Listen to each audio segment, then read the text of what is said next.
नमस्कार, आदाब। माई भारत की इस खास पेशकश में मैं मेहंदी हसन आप सबका हार्दिक स्वागत करता हूं, खैर मकदम करता हूं।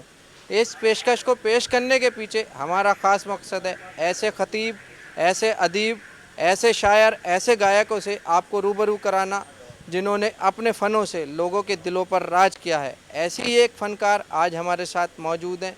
उनसे बातचीत करते हैं और जानते हैं कि क्या क्या किया है उन्होंने इस क्षेत्र में। सुमिता जी, बहुत बहुत स्वागत है आपका हमारे चैनल पर बात करने के लिए।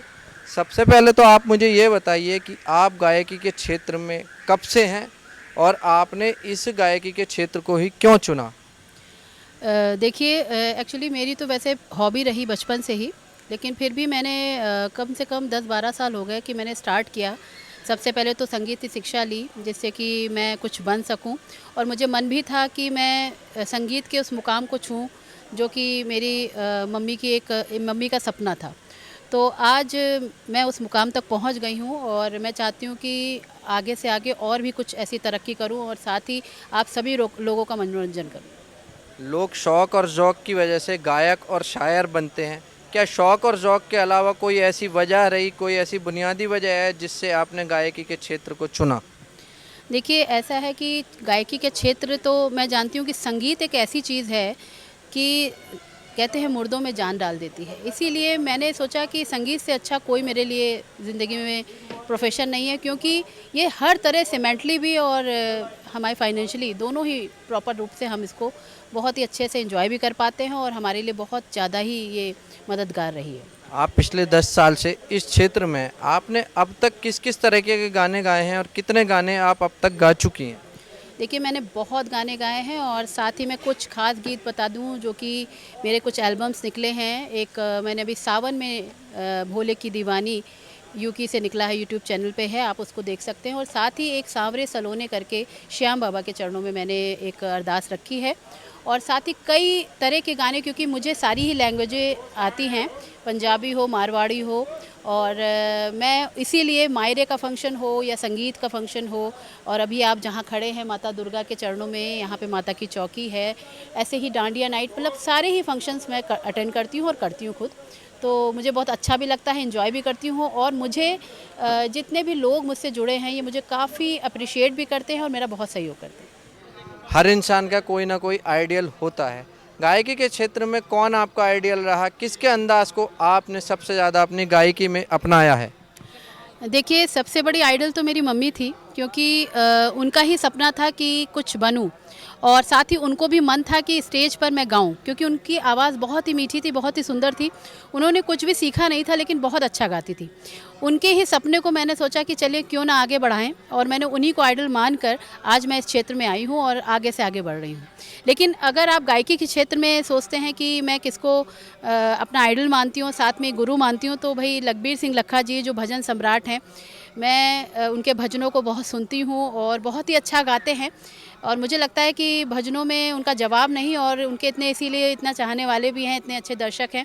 तो मैं उनके लिए बोलना चाहूँगी कि मैं उनको अपना आइडल मानती हूँ, और मैं बहुत ही इस क्षेत्र में मैं चाहती हूँ कि मैं उनकी तरह तो नहीं गा पाऊँगी, लेकिन कोशिश रहेगी कि मैं ज़्यादा से ज़्यादा उनके भजनों को गाऊँ और भक्तों तक पहुँचाऊँ। आपने लगातार इस क्षेत्र में पिछले 10 साल से अपनी खिदमात, अपनी सेवाएं अंजाम दे रही हैं, तो आपको मुख्तलिफ अवार्ड, एजाज़ मिले होंगे। आपको अब तक कौन-कौन से अवार्ड इस क्षेत्र में सेवाओं के बदले में मिले हैं? जी, मुझे कई अवार्ड्स मिल चुके हैं, सांस्कृतिक विभाग से भी महोत्सव में, और महात्मा गांधी एक्सीलेंट अवार्ड अभी फेस ग्रुप क्लब वालों ने दिया था, साथ ही रोटरी से कई अवार्ड मिल चुके हैं।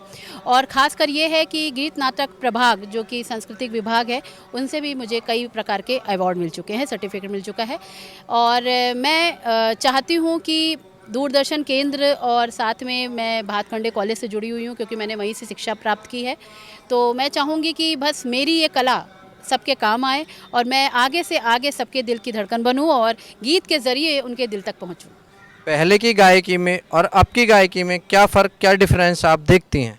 देखिए पहले की गायकी का क्या है, स्टार्टिंग मैं तो सबसे यही कहना चाहूँगी कि कभी कोई सीख के नहीं आता, कोशिश बहुत करनी पड़ती है। ऐसी ही कोशिश मैंने भी की है और शुरुआत में तो बहुत डर भी लगता था, कुछ गीत मुझे आते थे कुछ नहीं भी आते थे और इतनी बड़ी मतलब पब्लिक को मुझे फेस करना होता था। लेकिन अब मुझे कोई प्रॉब्लम नहीं है क्योंकि मैं सारी ही लैंग्वेज में गाना गाती हूँ, मैं सारी ही लैंग्वेज जानती हूँ, चाहे वो बंगाली हो, हिंदी हो, मराठी हो, सभी मैं गाती हूँ। तो मैं अब मुझे कुछ इस तरह का नहीं लगता और मुझे बहुत अच्छा लगता है कि उनकी लैंग्वेज में गाना गाएं जो कि वहाँ ऑडियंस बैठी हो, जो कि मुझे सुने और ज़्यादा ही ज़्यादा एंजॉय करे इस चीज़ को। पहले के संगीतकारों के संगीत में एक खास पैटर्न देखने को मिलता था कि वो इस तरीके का म्यूज़िक देते थे जो दिल दिमाग को सुकून देता था, लेकिन जो आजकल संगीत आ रहा है उसमें शोर धूम धड़ाका ज़्यादा होता है। तो आप क्या फ़र्क पाती हैं पहले के संगीत में और आज के संगीत में? बिल्कुल सही कह रहे हैं इस बात को आप कि पहले के संगीत को चाहे आज भी आप सुनिए तो बड़ा मेलोडी लगता है और अच्छा भी लगता है, सच में दिल को छूने वाला। मैं देखती हूँ कि पुराने गानों को अगर आप रिमिक्स में भी सुन रहे होंगे तो आपको बहुत मज़ा आ रहा हो, लेकिन आज की जो संगीत है उसमें किसी तरह का मेलोडी ही नहीं है और वो बस ये है कि आज सुनने को मिल रहा है, शायद 2-3 दिन बाद वो बंद हो जाए। तो ये तो मैं कहूँगी कि पहले के संगीत में जो बात थी, संगीत में, म्यूज़िक में जो भी गीत लिखे जाते थे, राइटर्स जितने अच्छे होते थे, वो सब इस समय तो मुझे नहीं लगता कि उतने मतलब उतने उस मुकाम तक अभी हैं। गायन के क्षेत्र में लगातार प्रतिस्पर्धा बढ़ रही है, हर रोज़ एक नया सिंगर सामने आ रहा है, तो नए गायकों के सामने क्या क्या चुनौतियाँ आती हैं, इस बारे में थोड़ा बताइए। देखिए नए गायकों के सामने बहुत सारी चुनौतियाँ आती हैं क्योंकि आजकल कंपटीशन है और हर क्षेत्र में कंपटीशन है और हम लोग के क्षेत्र में तो बहुत ज़्यादा है। और कई बातें तो ये भी हैं कि कई लोगों को तो वो प्लेटफॉर्म नहीं मिल पाता है जो कि वो चाहते हैं। जैसे कि अब हम ही लोग हैं, मेहनत बहुत कर रहे हैं, लेकिन कुछ लोग ऐसे हैं जो बिल्कुल गा नहीं पाते, इनको कुछ स्वर का ज्ञान नहीं, कुछ नहीं, लेकिन वो भी आज बहुत बड़े बड़े कलाकार हैं। उनकी बहुत सारे मैं कहूँ कि उनकी प्रोफाइल बहुत मजबूत है, ब्लू टिक मिल गया है, ये वो जो कि आप आजकल जानते हैं। लेकिन कुछ लोग ऐसे हैं कि जिनको मिलना चाहिए वो चीज़, वो वहाँ तक नहीं पहुँच पा रहे।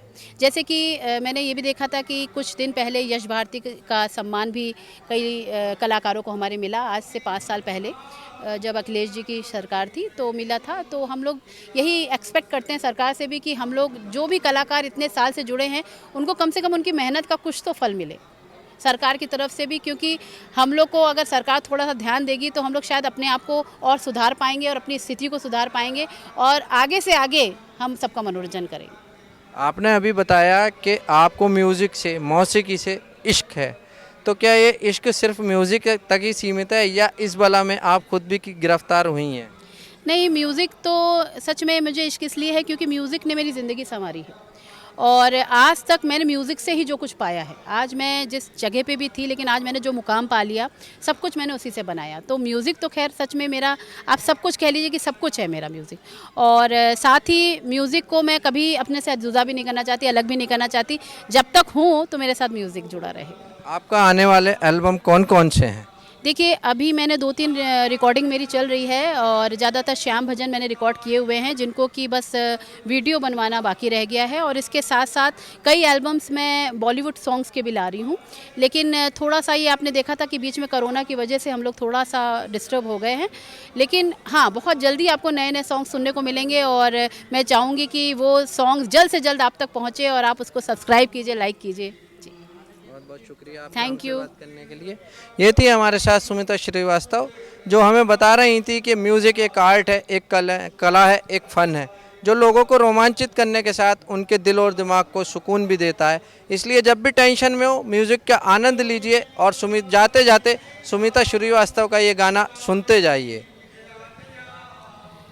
बिल्कुल, मैं आज माता, जैसे कि मैं देख रही हूँ माता की चौकी होने वाली है कुछ देर में, और मैं भजनों में 2 लाइनें माँ के लिए कहना चाहती हूँ। दुखने लागी माँ तेरी अखियाँ, दुखने लागी है माँ तेरी अखियाँ, मेरे लिए है जागे तू सारी सारी रतियाँ की अपनी निंदिया पे, मेरी निंदिया भी तूने वारी है। ओ माँ, ओ माँ, ओ माँ, मेरी माँ, तू कितनी अच्छी है, तू कितनी भोली है, प्यारी प्यारी है। ओ माँ, मेरी माँ, हो माँ, प्यारी माँ। Thank you. तो मिलते हैं अगले हफ्ते, तब तक के लिए शब बखैर, अलविदा। आगे की खबरों के लिए जुड़े रहिए हमारे साथ। कैमरा पर्सन संतोष कुमार के साथ मैं मेहंदी हसन, माई भारत के लिए, लखनऊ।